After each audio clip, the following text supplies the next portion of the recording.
We're now, as you know, less than 3 weeks away from the most critical election of modern memory, when the stakes for this country have seldom been higher and the choice has never been starker.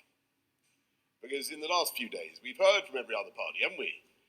They've launched their manifestos, and we have heard how they would keep us stuck in the same rut, how they would consign this country to yet more delay and yet more frustration and parliamentary paralysis, and how they would refuse yet again to honour the will of the people, how they would refuse, every other party, to get Brexit done. The Lib Dems want to revoke Brexit. The Scots Nationalists want to cancel Brexit and have another referendum on Scotland as well. As for Labour, they'll plainly give in to Nicola Sturgeon and waste the whole of next year in 2 more referendums, one on Scotland and one on the EU. Except that Jeremy Corbyn won't tell us whether he would even be willing to advise people to vote in favour of his own deal. He used to be indecisive. Now he's not so sure. Do we want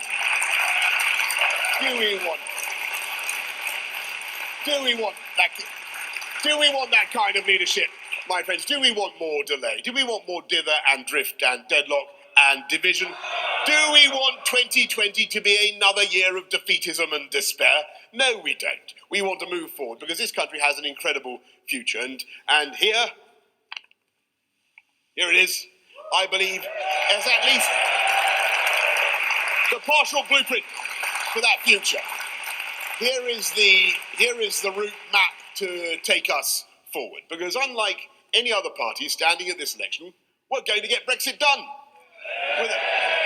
With a deal that is pre-cooked, ready to go, oven ready, as I keep saying, approved not just by our friends in the EU, but by every single one of the 635 Conservative candidates standing at this election.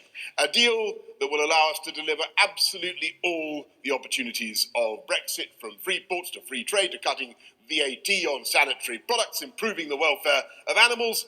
Get Brexit done, and we can restore confidence and certainty to business and to families. Get Brexit done, and we'll see a pent-up tidal wave of investment into this country. Get Brexit done, and we can focus our hearts and our minds on the priorities of the British people.